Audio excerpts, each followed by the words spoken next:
the answers. And maybe if some of you has something to contribute, or Navras, for example, like an expert in this field as well, you are happy, you are invited to, if I miss something, to complement it. First question is, how can I control my emotional state to make sure that I am giving the best in terms of nonverbal communication? I think there you get helpful impressions or help when you in the video about the first impression. One thing is, for example, the power poses that may help. Another thing is a really, the problem is about nonverbal communication, that it's very complex, and so it's hard to fake. And this means it's not about just showing the right gestures or the right mimics, because this you lose your rhythm, and you lose your normal rhythm, and this means you have to work a little bit deeper. And this is, for example, when I showed you before that you can find your psychological, your values, your objectives, your drivers. This will help you to understand yourself better, to make a better match with the position, and then you should apply professional. This means you should apply. You should prepare. You should prepare professional for the position with the work package that I gave you in the last sessions. You have this. You see, you have this here. The questionnaires and this package. Another thing is, what's super important is to gain experience in the new situation. The thumb rule that we have there is that you should you get the first routine and more security when you have about 5 to 6 interviews within 1 or 2 months about this this intensity. And this will so what I always invite my students is to come together, to join small groups, and I think I can put another board where you can, this is what I recommend you. Form groups of 3 or 4 people, 4 students. It would be perfect if you are from the same course, because then you can prepare for the same positions.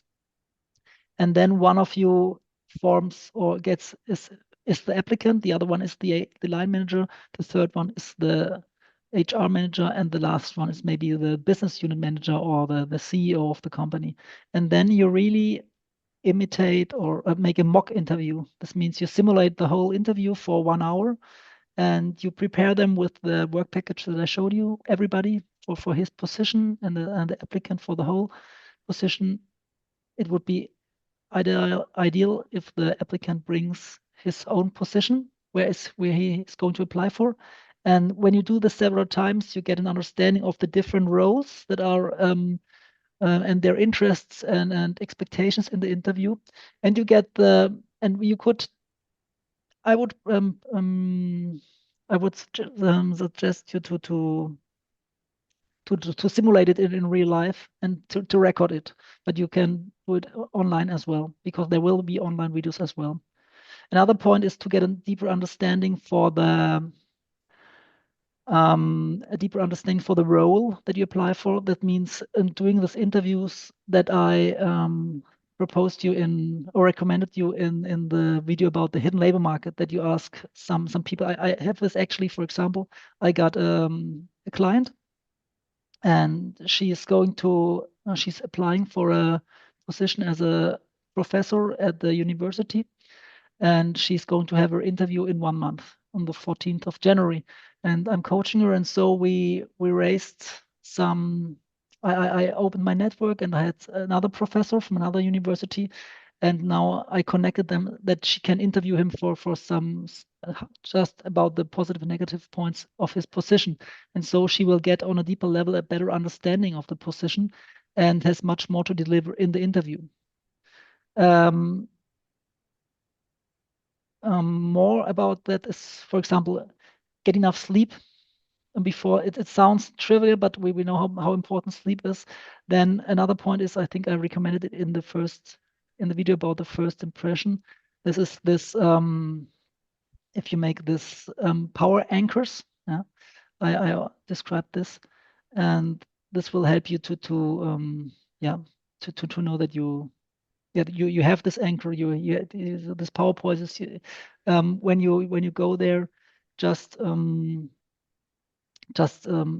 calculate the time correctly and really prepare well. I think when you know you have done all the best that you can before the interview, then it's easy to let the result go, and so really prepare properly and with the tools that you have there. Yeah. How to deal with interviewers who keep a serious face by intention and don't react to what you say. This confuses me a lot, whether he wants to listen or not.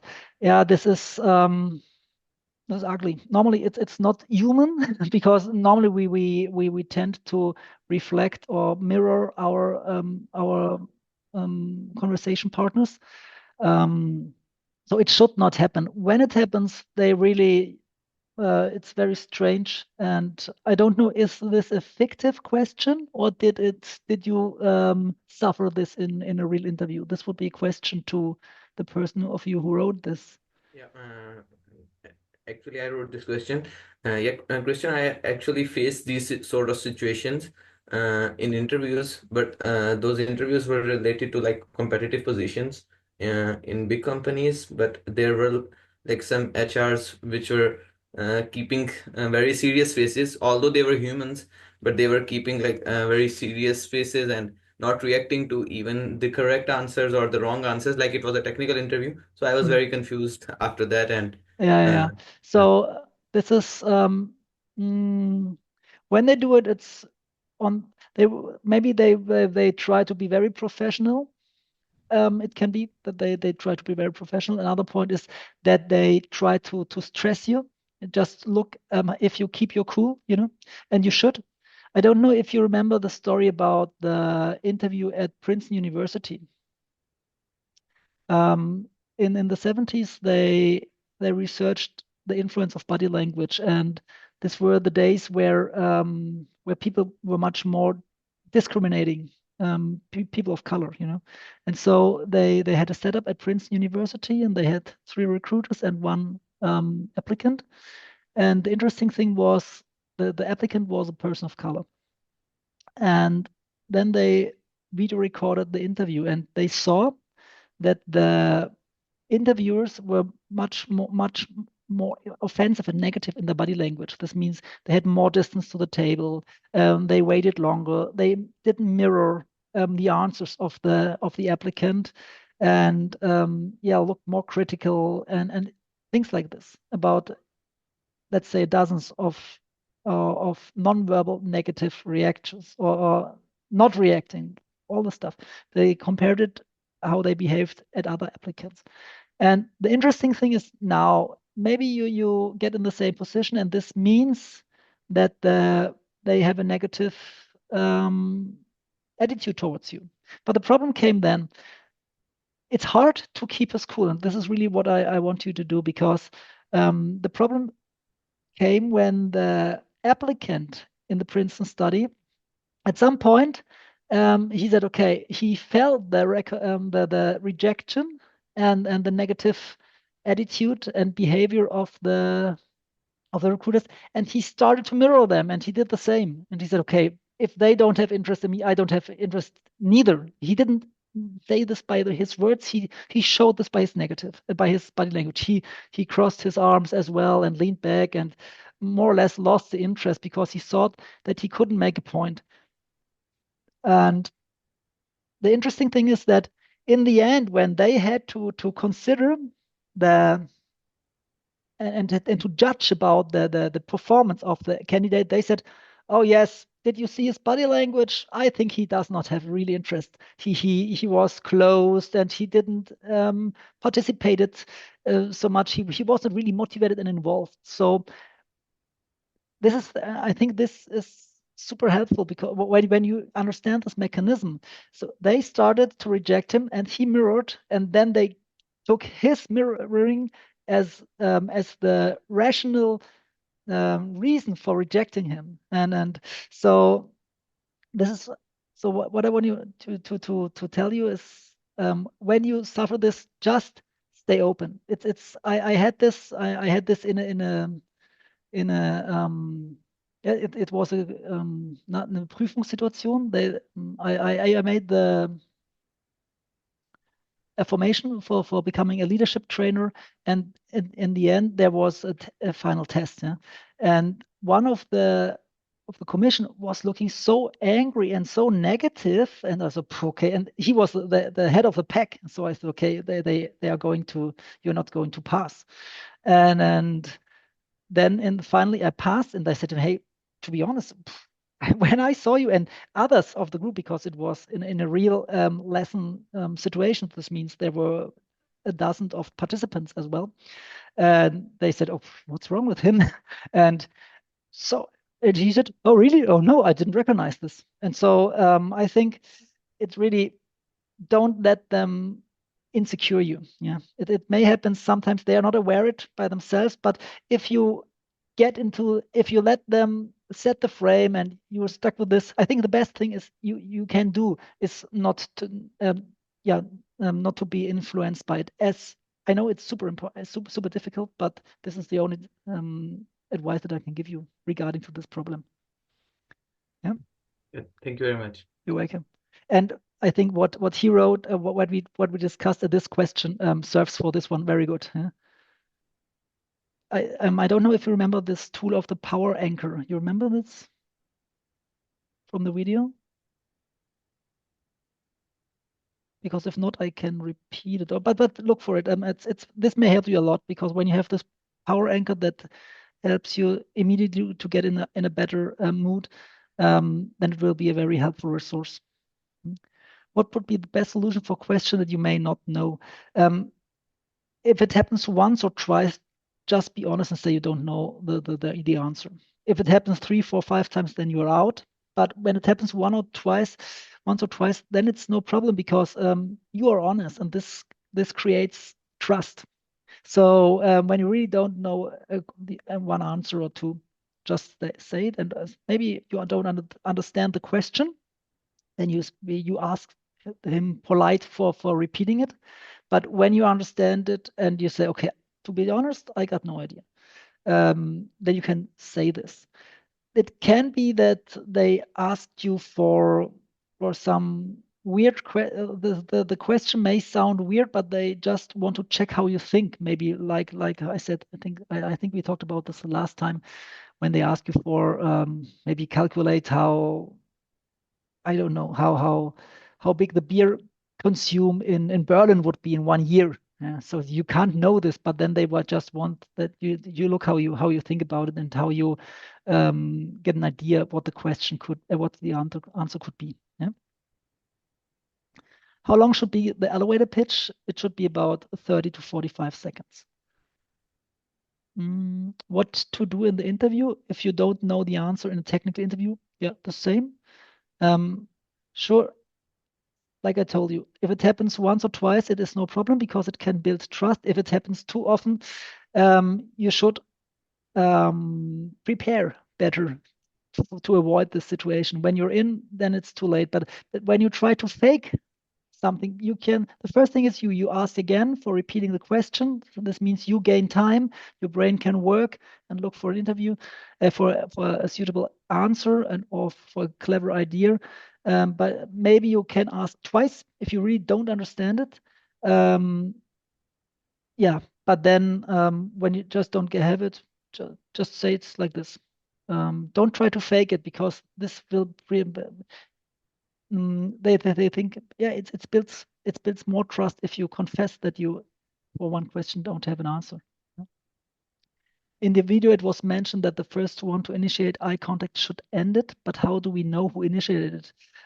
You are one of those people. This means when you maybe normally it's a status play. This means I'm going to ask you a question, then I'm going to look at you. This means I initiated the eye contact.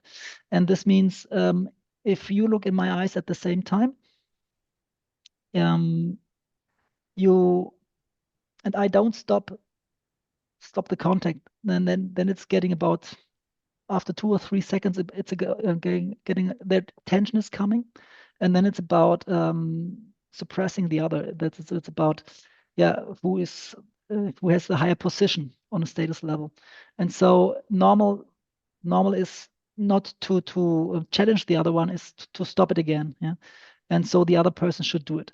There is one acceptance, and this is when they ask you. If you're aware of this, you have to pay a little bit attention about. Then you get a better feeling for the nonverbal communication and for things like eye contact. It's for example that you the exception is when they ask you for your salary expectations. They may ask you, what do you expect as a salary? And then you say, let's say 60,000. And then they look at you, and then you look back. And you give the answer, you look at them, and then they look at you, and then you have to hold this, and because then they are checking your strength, and if you really think that you're worth the money. Yeah. So when you say 60,000, then look down, so they say, okay, we can get him for 450 as well, maybe. Yeah. And so it's normally the recruiter should have, or the line manager should have the sensibility not to challenge you too hard. This one could do it. What we talked about from the other question, when somebody's reading wants to offend you or has a negative attitude. Yeah, but then you don't let them suppress you. So there's no need to. But important is as well, don't stare at them. It's normally, if you are kind of normal human being, just let the body language flow, but take care when they challenge you regarding to your to the question what you want to earn. Okay. Are there culturally specific gestures that could be misinterpreted during an interview?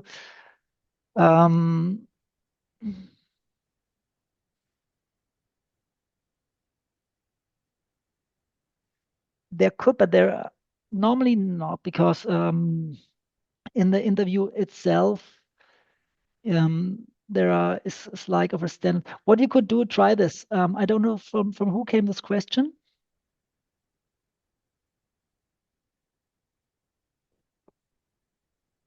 Who asked the question about the culturally specific gestures? I did. Okay. From where are you, Karia? I'm from Mexico. Mexico.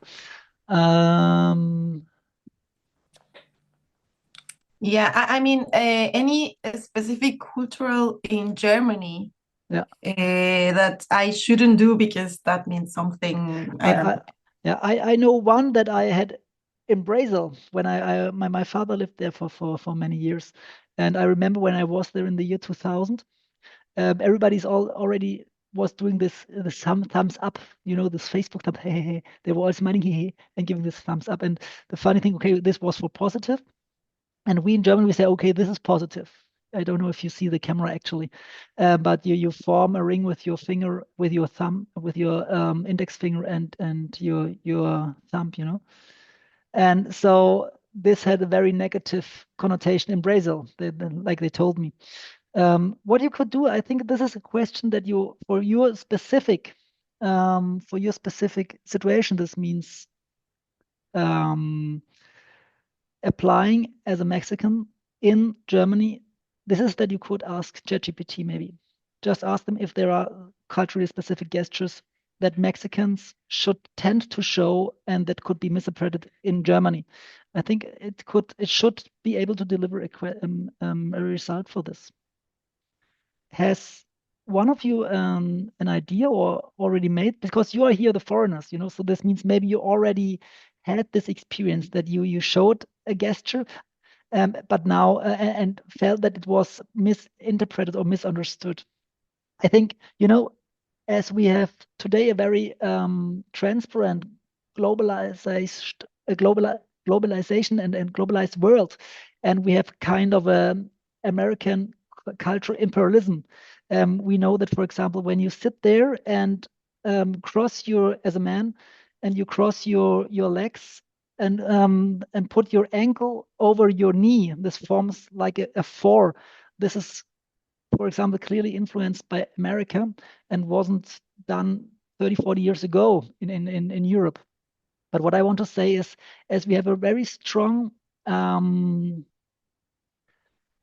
influence, for example, of Hollywood, yeah, and so we have kind of a good understanding, and we have a kind of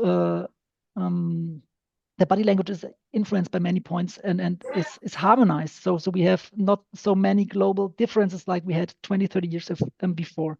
But maybe one of you has a nice idea or a nice example for a gesture that he showed or that he watched what is different.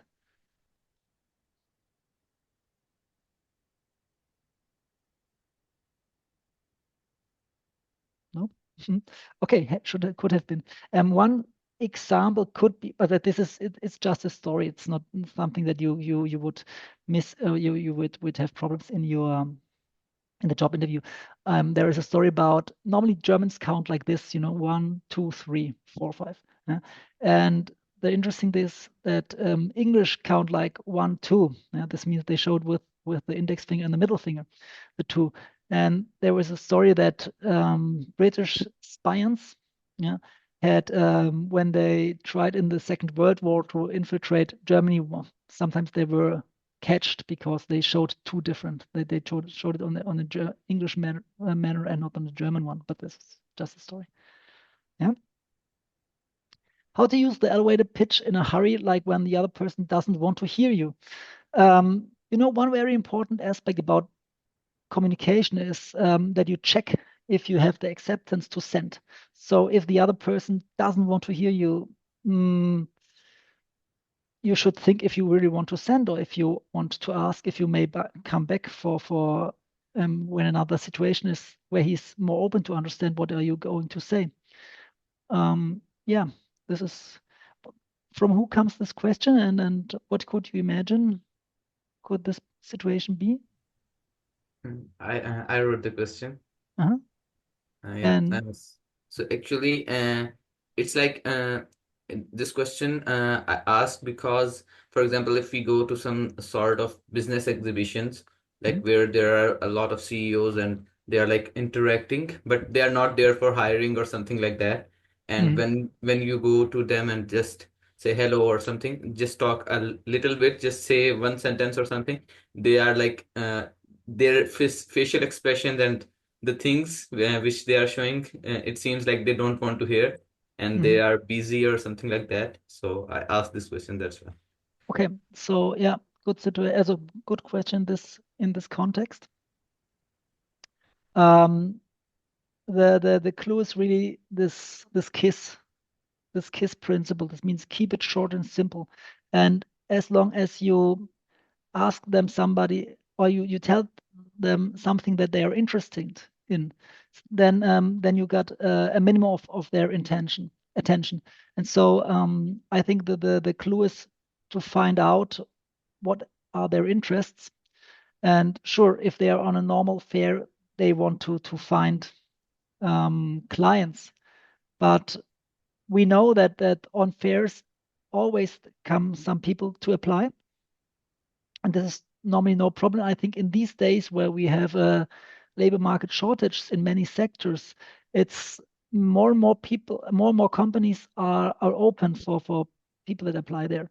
And so maybe you look there.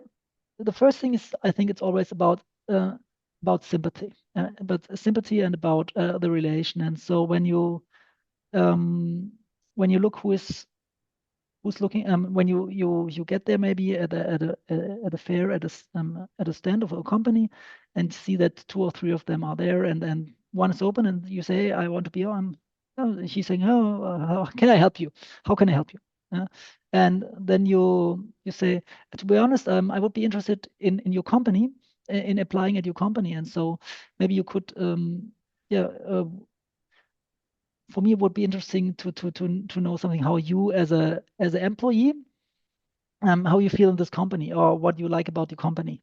For example, this is something how you could open it him, and then he would start to tell something about the company, and there you see what is his interest and what he cares for.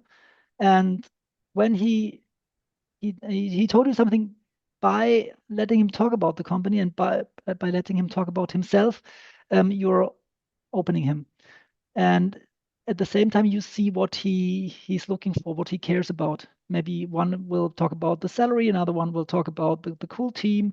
You see, there are two different purposes behind, and or different values. And so, and then you present him your pitch. You say, okay, I'm a graduate, a master's student in embedded systems, and yeah, I'm looking. In addition, I have 2 years of experience in this field. And so I thought for applying at you, yeah, maybe this could be interesting for you.